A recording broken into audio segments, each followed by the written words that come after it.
Hello. Just flip it. My turn to turn the set. Sure, with ace 3 or ace 4 here, it's not going to be fun. Come on. We're heading to the strip around noontime to hopefully end the day with a little more money than we started with. I arrive at Bellagio ready to go to work. I've got a good mindset coming in. We buy in for $2,500. That's the max. We take our seat at the table. There are plenty of familiar faces, including quite a few past foes. The session begins at 12:10 in the afternoon.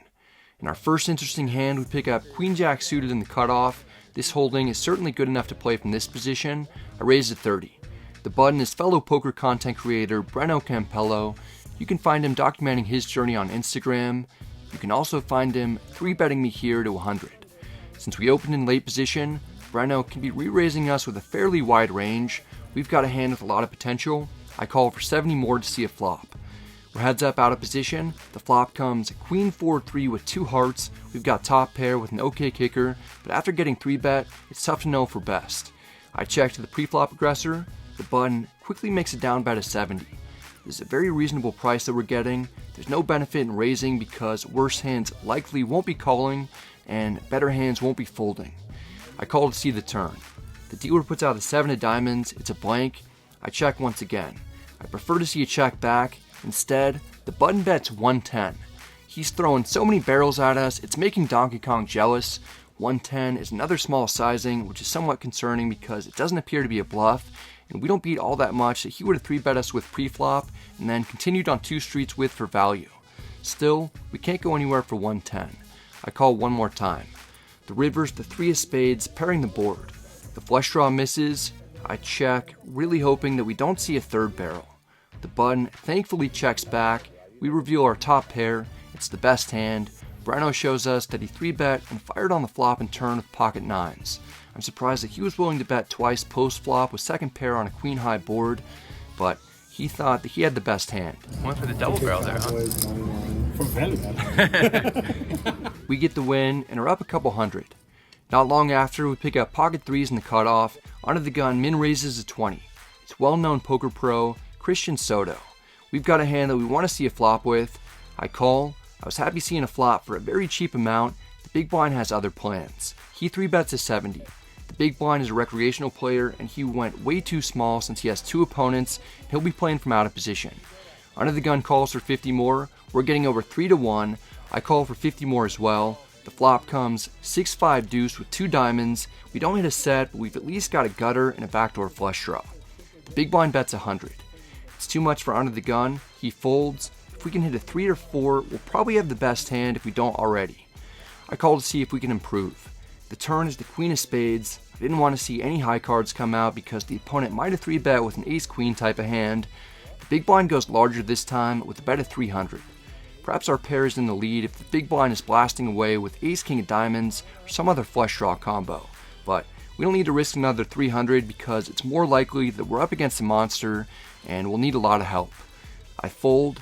The big blind shows that he had me beat the entire way, but he really liked the turn. Queens, wow. Nice hand. The opponent turned top set. We don't win that one, but I've got a feeling that we'll get a chance to battle with this particular opponent again in a similar situation very soon. Almost eerily similar, and almost eerily soon. We're dealt pocket 3s again. The very next hand, I raised to 30. The opponent who 3-bet small in the previous hand 3-bets small to 60 one more time. In this instance, he's doing it from the small blind. It's not a great strategy to re-raise to such a tiny amount because I'm in position and getting over 3-1 again. I call for only 30 more. We're heads up. The flop comes 10-6-6 rainbow. It isn't ideal, especially if another 10 comes out because we'll be counterfeited and we'll only have 3 high. Small blind checks, indicating some weakness. Maybe he just has high cards. There's some merit to taking a small stab at it to deny equity in case we've got the best hand, but I check back. The turn is the 3 of clubs. This time, it's us who turns the card, which matches our pocket pair. We've got a hidden full house. To make the situation better, the opponent bets 60. I'm surprised to see it bet after the opponent checked the flop. I'm not complaining though. He could have an overpair again, or maybe he has a flush draw. I raised to 200 in order to increase the pot and set up an opportunity to possibly get all the chips in right now or on the river since the small blind didn't have a ton in his stack to start. The opponent has too weak of a hand to justify sticking around. He folds. My turn to turn the set. back-to-back hands. It's kind of weird. Sorry, yeah, wow. We get immediate revenge, although we don't quite make as much as I'd hoped. I transfer tables where we're dealt 6-3 suited in the big blind. The hijack raises to 30. I've been keeping my eye on this table and decided to head over after being tipped off that this particular player is on the wilder side. I'd like to get involved in pots with him. I call for 20 more, even though I wouldn't usually defend the big blind 6-3 suited versus a hijack raise if I knew that we were up against a solid player. We're heads up out of position. The flop comes 7-5-3 with 2 spades. We've got bottom pair, but more importantly, we've got a straight flush draw. I check to the initial pre-flop raiser with plan to check raising. The hijack disappointingly checks back. He probably doesn't have much. The turn is the 4 diamonds, giving us the straight. It isn't very hidden though, with 4 cards being out there. We can't allow the opponent to have an opportunity to check back again. I bet 30. The hijack agrees that this is a fair deal for him. He calls. The river is the jack of hearts. It doesn't change anything. I go for the home run, betting 140. It's more than a pot-sized bet. Sometimes I'll do this as a bluff on a board with mostly low cards. It's much better for my range than the opponent's. I need to balance it out by betting large for value as well, even though it might be tough for the hijack to find a call. He apparently believes me less than Lance Armstrong's testimony about not taking PEDs. The hijack calls. I show him the straight that was just 1 suit off from being a straight flush. It's the winner. We never find out what the opponent has. He takes a long time to look at how much our hand connected with the flop and turn before he finally mucks his cards face down. We probably got called extremely light. I wouldn't be shocked if the opponent had a high card hand or a small pair. We get the win to get the stack over $3,000 for the first time today. We're looking to improve upon that though. About an orbit later, we've got ace-jack suited in the small blind. Fairly often when there's no rake, like in 5-10 games throughout Vegas, I'll limp in with a wide range. Ace-jack suited is a hand that we're going to raise every time though. I raised to 40. The big blind is a good European pro. Those guys tend to be aggressive. He 3-bets to 130. I'm not convinced that he's going to have us beat since we're pretty high up in our range, but I want to keep all of his worst hands in. I call for 90 more in an uncomfortable situation, playing out of position in a big pot against a good player. The flop comes 8-7-4 rainbow.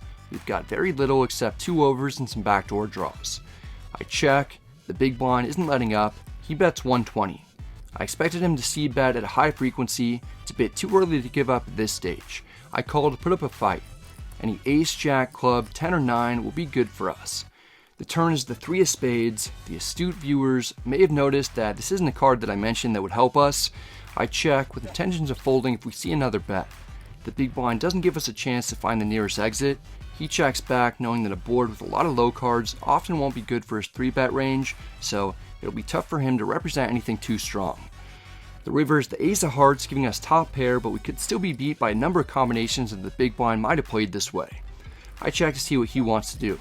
The opponent puts us to the test with a large bet of 400.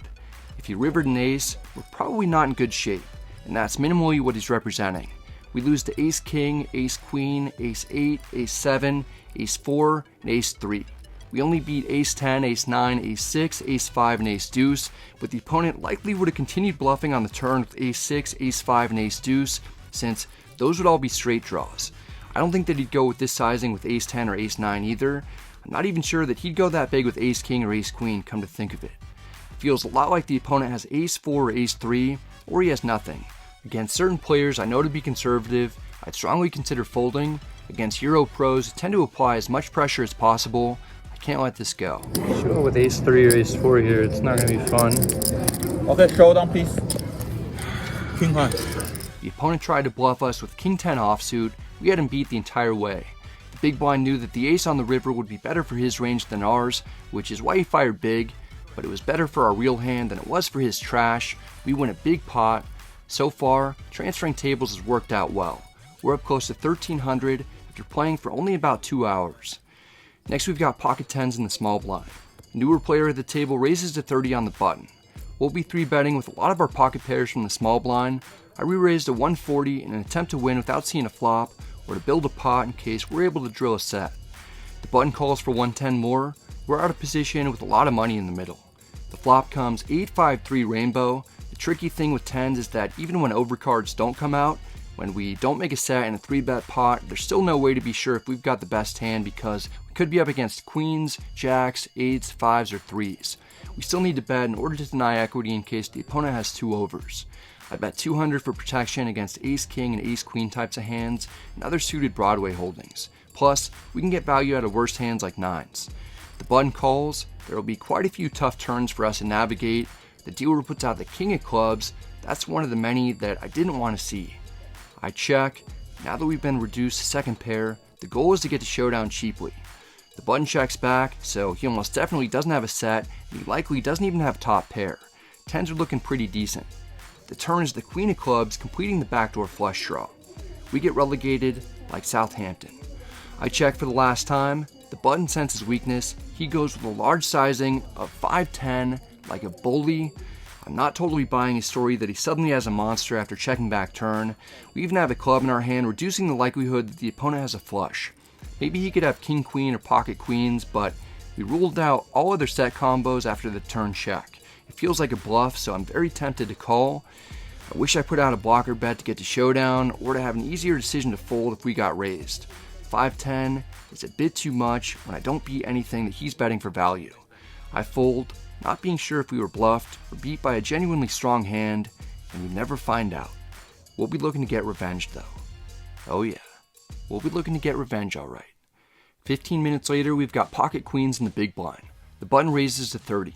The small blind is the opponent who I suspect might have bluffed us in the previous hand. He 3-bets to 140. I'm not a big fan of cold calling 3-bets. If we call, the button will be getting a great price and he'll likely call, so we'll be playing a large pot 3 ways out of position. Queens is likely the best hand anyway. After reaching for several black chips, I 4-bet to 400. The button has never felt so defeated in his life. He folds quickly. The small blind isn't nearly as quick to let go. In fact, he might not let go at all. He has 1530 total in his stack. If he jams, we're gonna have to get it all in for about 1100 more. Sometimes we'll be beat, sometimes we'll be flipping, and occasionally we'll be ahead, but most importantly, we'll have a chance to get revenge for that pocket 10s hand earlier. The opponent 5-bet rips it. My gut reaction is to snap call. I slowed down to get an estimated count first, just to make sure that the jam isn't for a lot more than I originally thought. It isn't. I call. The opponent has just one question for me. Whatever you want to do. Alright, do it twice. Just flip it. The opponent doesn't want to flip over the cards. We're up against a mystery hand as the flop comes King 10-8 rainbow. It's awful because we're losing against Ace, King, and 10s, which were 2 hands that I was hopeful we'd be up against. We're now really only beating a hand like jacks. The turn is the Ace of diamonds, which is another bad one in the rare instances that we're up against an Ace-X suited bluff. We basically beat nothing. The river's the 8 of hearts. We finish with 3rd pair. It's looking like we'll need help if we even want to win half of this pot. The second flop is 9-6-4 rainbow. We don't improve. The turn is the 5 of hearts. The river is the 3 of clubs. I'm really hoping that we're up against exactly jacks, but we're not.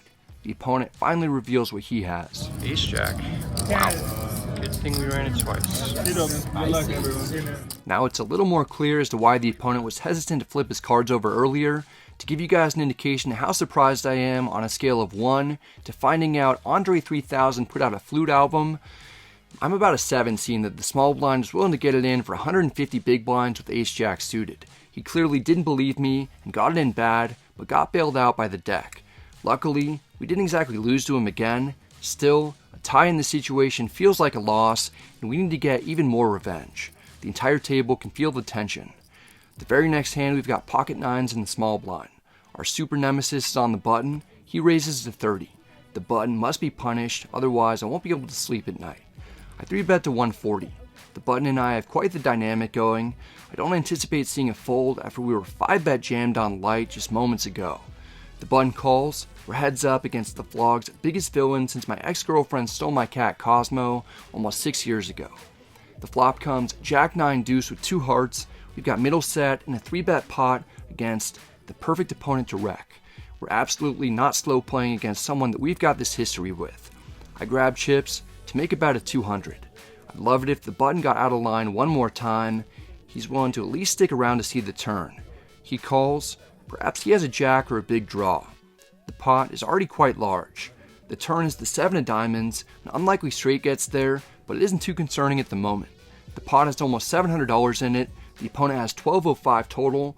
There are a lot of cards on the river that could cause us to lose or might prevent us from getting paid. Everyone at the table is aware that there's bad blood between us and the button. I do something that I wouldn't necessarily do under normal circumstances, and I go for the maximum.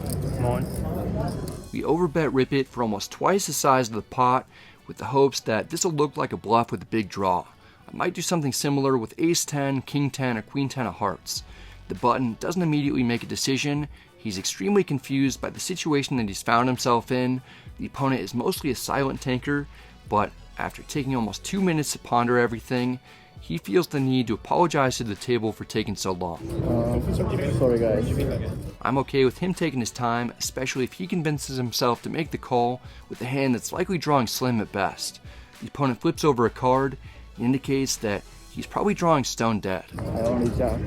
If the opponent makes the call, this would be incredible because if he doesn't have a straight draw to go with his jack, there's no way that he can win. If he calls, it'll be all over, baby. After 2.5 minutes, the opponent folds one card at a time, leaving his jack of clubs face up so that I can be extra disappointed that we weren't able to win the maximum from top pair. I went for it all, but was perhaps a little avaricious. Greed isn't always good. At least we win several hundred and get some redemption against our arch enemy. About a half hour later, we've got pocket fours in the hijack. The player on our right, Mr. 5-bet shove, ace jack suited, raises to 30. I always enjoy opportunities to tangle with him. I call. The big blind calls as well. We're going 3 ways to the flop in position. The dealer puts out jack 8-4 all clubs. We've got bottom set and multiple opponents, including our favorite one. Checks to us. We can't let anyone see a free turn card. I bet 60 for value and protection. Ideally, we'll get one caller, and the turn will be a blank or it'll pair the board.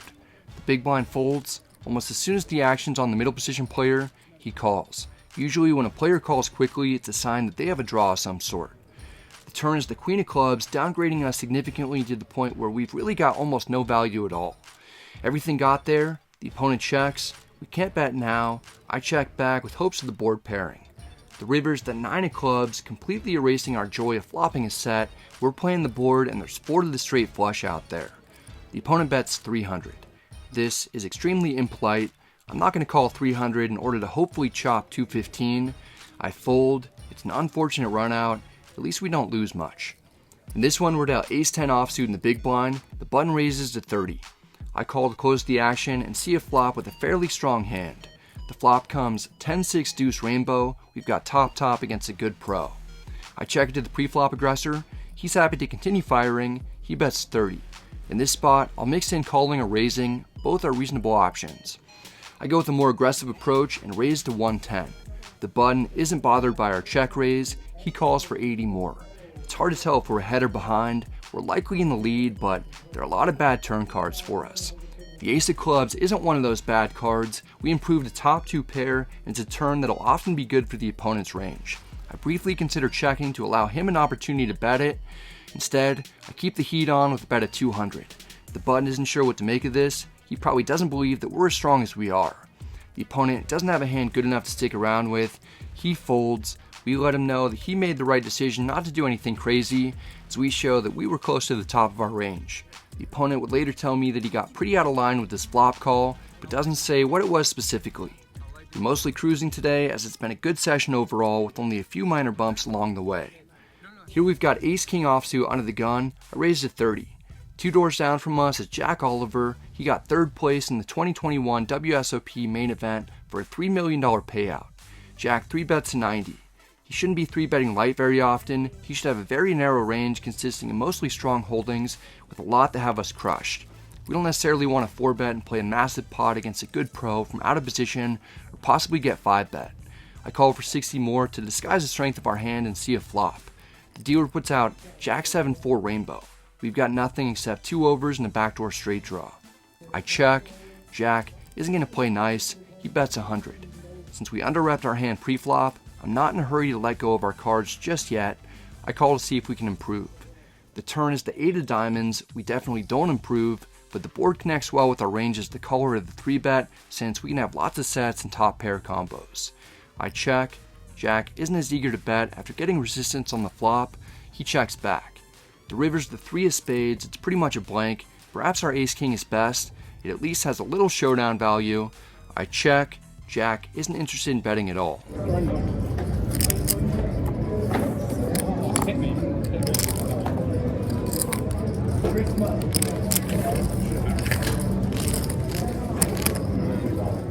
We get the win in a 3-bet pot with no pair. It's not a huge pot. Still, it's nice to win these types of hands when it isn't clear if we're going to be best or not at showdown. I play for a little longer without anything too interesting happening before racking up a nice win.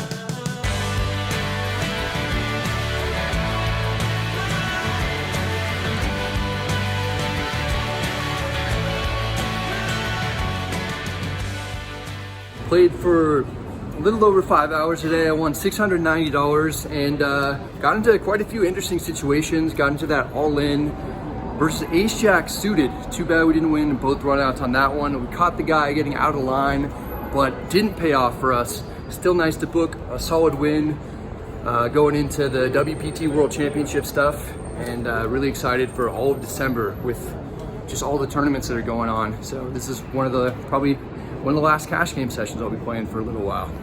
That's it for this one, guys. I hope you enjoyed it. If you did, I'd really appreciate it if you hit the like and subscribe buttons. I use this song in the beginning and at the end of this episode that makes it so I can't actually monetize this video, but if you like and subscribe, that helps out the channel a ton. And if you have any questions or comments, feel free to let me know in the comment section. I'm happy to get back to you. Also, be sure to be on the lookout for the next several episodes. It covers the most exciting few weeks of my entire poker career. Next episode, we'll cover a session I played with Phil Ivey and Gus Hansen, and then the following ones are going to cover the biggest tournament scores that I've ever had as part of the WPT World Championship. So I can't wait to get those videos out. And right now, I'm actually in Austin, Texas. I'm at the Lodge, and I'm playing every day. I'm playing 1-2, 1-3, 2-5, and then on Friday, I've got a 5-10 game with Doug Polk. And if you're able to come out, be sure to say hi, and happy to grab a photo or do anything like that. Also, there's a $200 tournament right now with a $400K guarantee. We're on pace to absolutely shatter the guarantee. There's a ton of different day one flights. I think there's 3 a day. So if you're interested in playing one of those, I have more information in the description box below. I'll definitely be firing one or multiple bullets for that. And I'll see you guys next time. Stay safe, good luck at the tables, and have a good one.